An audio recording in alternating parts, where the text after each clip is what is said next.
हर हर महादेव। सावन के इस पावन और मंगलमय अवसर पर यदि महादेव की चर्चा न हो तो मानो सावन अधूरा रह जाए। यह विशेष एपिसोड भगवान आशुतोष, कैलाशपति महादेव और जगत जननी माँ पराम्बा शक्ति माँ भगवती के पावन चरणों में समर्पित है।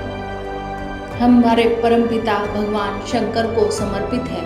जो भी भक्त प्रेम, श्रद्धा और विश्वास से भोलेनाथ को स्मरण करते हैं, जो कैलाश के दर्शन की आकांक्षा रखते हैं, जो माँ भगवती और भगवान शिव के चरणों में अपना जीवन अर्पित करना चाहते हैं, यह प्रस्तुति उन सभी शिव भक्तों को समर्पित है। कौन है महादेव? यह प्रश्न जितना सरल लगता है उतना उत्तर उतना ही अनंत है। यह प्रश्न जितना सरल लगता है उसका उत्तर उतना ही अनंत है। किसी के लिए महादेव संहार के देव है, किसी के लिए वे करुणा के सागर हैं, किसी के लिए वे योगियों के योगी हैं और किसी के लिए वे आदि गुरु हैं। ज्ञानियों के लिए वे परम चेतना हैं, ऋषियों के लिए वे अनंत ब्रह्म हैं और भक्तों के लिए वे हमारी आत्मा के पिता हैं। हमारे लिए महादेव केवल एक देवता नहीं बल्कि वह परम आश्रय है, जिनकी कृपा से आत्मा को अपना मार्ग मिलता है। काश्मीर शहर दर्शन कहता है, समस्त संसार शिव शक्ति का ही विस्तार है, शिव शक्ति का खेल है। जो कुछ दिखाई देता है और जो दिखाई नहीं देता, सब उसी एक परम चेतना की अभिव्यक्ति है। वही चेतना प्रत्येक जीव में आत्मा के रूप में प्रकाशित है। इसलिए कहा जाता है, शिव हमारे बाहर भी है और हमारे भीतर भी। हम स्वयं शिव स्वरूप ही हैं। एक सुंदर उदाहरण समझिए। जब एक घड़ा होता है तो उसके भीतर भी आकाश होता है और बाहर भी आकाश होता है। घड़ा टूट जाता है तो क्या भीतर का आकाश कहीं चला जाता है? नहीं, वह उसी अनंत आकाश में अभिन्न रूप से प्रकट हो जाता है। उसी प्रकार यह शरीर उस घड़े के समान है। हमारी आत्मा उस घटाकाश की तरह प्रतीत होती है और परम शिव वे महाकाश के समान सर्वव्यापक है। जब तक देह, मन और अहंकार का आवरण है, आत्मा पर मल व्याप्त है, हमें भिन्नता दिखाई देती है। जब चेतना निर्मल होती है तब वही एक चिदाकाश सर्वत्र अनुभव होने लगता है।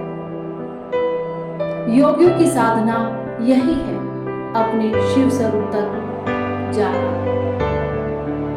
लेकिन यह केवल पढ़ लेने से नहीं होता, इसके लिए साधना चाहिए।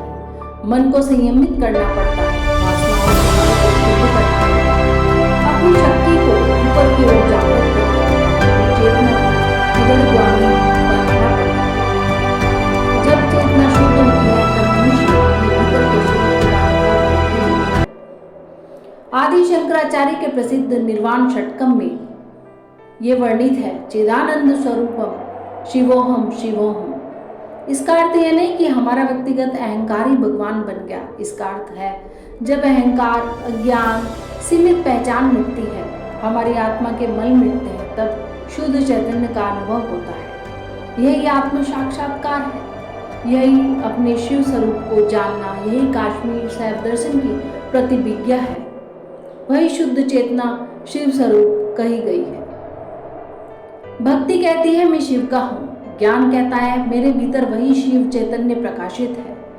भक्ति में प्रेम है, समर्पण है, ज्ञान में अनुभव है। जब दोनों मिलते हैं तब साधक का जीवन पूर्ण होने लगता है। हम स्वयं को एक बूंद समझते हैं, महादेव अनंत चेतना का महासागर है। जब तक बूंद स्वयं को अलग मानती है तब तक उसका भय बना रहता है, वह संसार सागर में भटकता रहता है। लेकिन जब वही बूंद महासागर में मिलती है तब वह अज्ञान नष्ट हो जाता है, बल्कि महासागर के अनंतता का भाग वह चैतन्यता बन जाती है।